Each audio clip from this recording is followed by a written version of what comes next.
Ayol kishining eng yaxshi dorisi o'zining eri. Hamda oldingi nurg'ulg'a yosh qiz ayollar kelyapti. Bularninki qarasa, mushu balayotgan tuxumlarning hayoti uchun muddatdan burun keyinga chekinib ketgan, bo'yon ballada muddatdan burun zingsingli paydo bo'lib qolgan, untuqoqlik, uyqusizlik asan chechiratgan, ishi titildayotgan, er kishi xolamayotgan mushunga o'xshash alomatlar yosh turib bunda alomatlar ko'rilyapti. Biz bunda ayollarga asosliqi ming yo'ldoshingizni chaqirib akiling.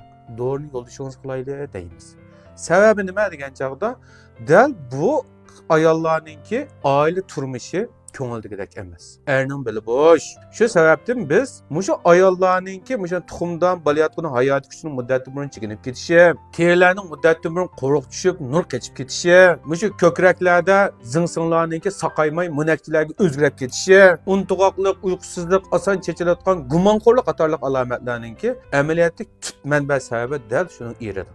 Erlerning oilada erlik majburiyatini to'liq ado qilolmaganligi sababidan ayollarda muddatdan burun shunga o'xshash kasalliklar kelib chiqyapti. Shunga biz nima ish qildik degan chog'imizda, shundoq ayollarningki o'ziga mijoz tangshaydigan dorilarni berib, asosiy dorilarni shu ayolning eriga davolash qilib kiryapmiz.